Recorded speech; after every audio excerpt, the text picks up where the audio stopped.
Introduction to aircraft cabin crew. Introduction to the module. Cabin crew are a vital part of commercial aviation for a number of reasons, as to some extent, they are responsible for ensuring that all the passengers are safe and secure before, during, and after a flight.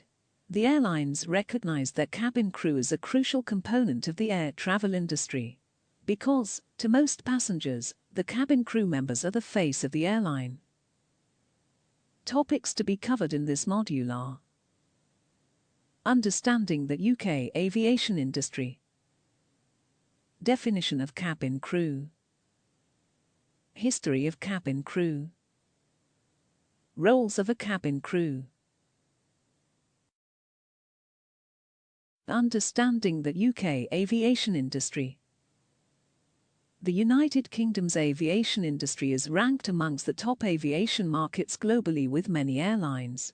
The aviation industry in the UK is one of the most active and busiest airline industries in the world, and includes large international airline groups and low-cost carrier models as well. The UK airlines industry, including members from all sectors of the industry, are registered under a trade body called Airlines UK. Airlines UK works with governments, officials, legislators, and regulators and to promote the interests of UK airlines, with a focus to encourage long-term and sustainable growth in aviation. Airlines UK presently has 13 members from the UK airline industry representing all sectors, which include British Airways, DHL, Flybe, West Atlantic UK, TUI Airways, Ryanair, Titan Airways, Thomas Cook, Norwegian UK, Virgin Atlantic Airways, EasyJet and Cargologic Air. But for an airline, one of the most important things is their customer service. Because they can only make money if people choose to fly with them. People's experience is what matters to them the most. From the first smile, when they come up to the check-in desk, to the warm goodbye, when they leave their plane, can make or break the customer's flight experience.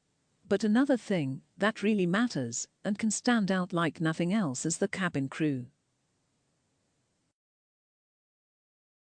Definition of cabin crew. A flight attendant, who is often considered as a cabin crew, is a member of the aircrew aboard commercial flights, many business jets and some government aircraft. Collectively called cabin crew, flight attendants are primarily responsible for passenger safety and comfort. The cabin crew is everyone who works on board the airplane. This includes flight attendants, senior flight attendants, pursers, and even on-board chefs. They are all a part of the cabin crew, which is the team responsible for your comfort and well-being on a flight. Each member of a cabin crew has a different part to play, such as: flight attendants instruct patients on how to act during an emergency, serve the meals, and take care of the passengers. Pursers or senior flight attendants are in charge of the whole crew that has contact with the passengers. They work as supervisors of all the operations on board the aircraft. They earn a high salary and are more experienced than flight attendants. Flight attendants are normally trained in institutions or headquarters city of an airline over a period that may run from 4 weeks to 6 months, depending on the country and airline. The main focus of training is safety, and attendants will be checked out for each type of aircraft in which they work. History of cabin crew. The role of a flight attendant derives from that of similar positions on passenger ships or passenger trains, but it has more direct involvement with passengers because of the confined quarters and often longer travel times on aircraft. Additionally, the job of a flight attendant revolves around safety to a much greater extent than those of similar staff on other forms of transportation. Flight attendants on board a flight collectively form a cabin crew, as distinguished from pilots and engineers in the cockpit.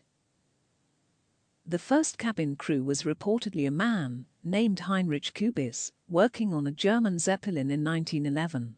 The first airliners were actually mail planes with a few extra spaces for passengers. On these flights, you had to take care of yourself as the plane crew only included the pilots, and they were too busy flying the plane that they didn't have time to tend to the passengers. The Imperial Airways of the United Kingdom had cabin boys or stewards in the 1920s. In the USA, Stout Airways was the first to employ stewards in 1926, working on 4 Trimitar planes between Detroit and Grand Rapids, Michigan. Western Airlines, 1928, and Pan American World Airways, Pan Am, 1929, were the first U.S. carriers to employ stewards to serve food. 10-passenger Fokker aircraft used in the Caribbean had stewards in the era of gambling trips to Havana, Cuba from Key West, Florida. Lead flight attendants would in many instances also perform the role of a purser, steward, or chief steward in modern aviation terminology. The first female flight attendant was a 25-year-old registered nurse named Ellen Church. Hired by United Airlines in 1930, she also first envisioned nurses on aircraft. Other airlines followed suit, hiring nurses to serve as flight attendants, then called stewardesses or air hostesses, on most of their flights. In the United States, the job was one of only a few in the 1930s to permit women, which, coupled with the Great Depression, led to large numbers of applicants for the few positions available. 2,000 women applied for just 43 positions offered by Transcontinental and Western Airlines in December 1935. Female flight attendants rapidly replaced male ones, and by 1936, they had all but taken over the role. They were selected not only for their knowledge, but also for their characteristics. Until fairly recently, air cabin crew were under strict control. They were not allowed to be married, and there were strict restraints on their weight and features. Their clothing was similarly restrictive. The majority of airlines required their cabin crew to wear form-fitting uniforms with white gloves and high heels throughout most of the flight. Although it was thought of as a perfectly respectable occupation for young women to have, early cabin crew members were generally underpaid, had minimal benefits, and were in a subservient role to the pilots. During the 1960s, 70s, and 80s, cabin crew unions, as well as representatives from the equal rights movement, brought about sweeping changes in the airline industry which addressed these problems. Since the 1970s, the policy of major airlines has been to hire both men and women for the role of cabin crew, and have no restrictions on weight, as long as the person is not overly over the average weight for their height, and that it does not pose any health problems. The airlines also recognize their cabin crew as a crucial component of the air travel industry. After all, to most passengers, the cabin crew members are the face of the airline.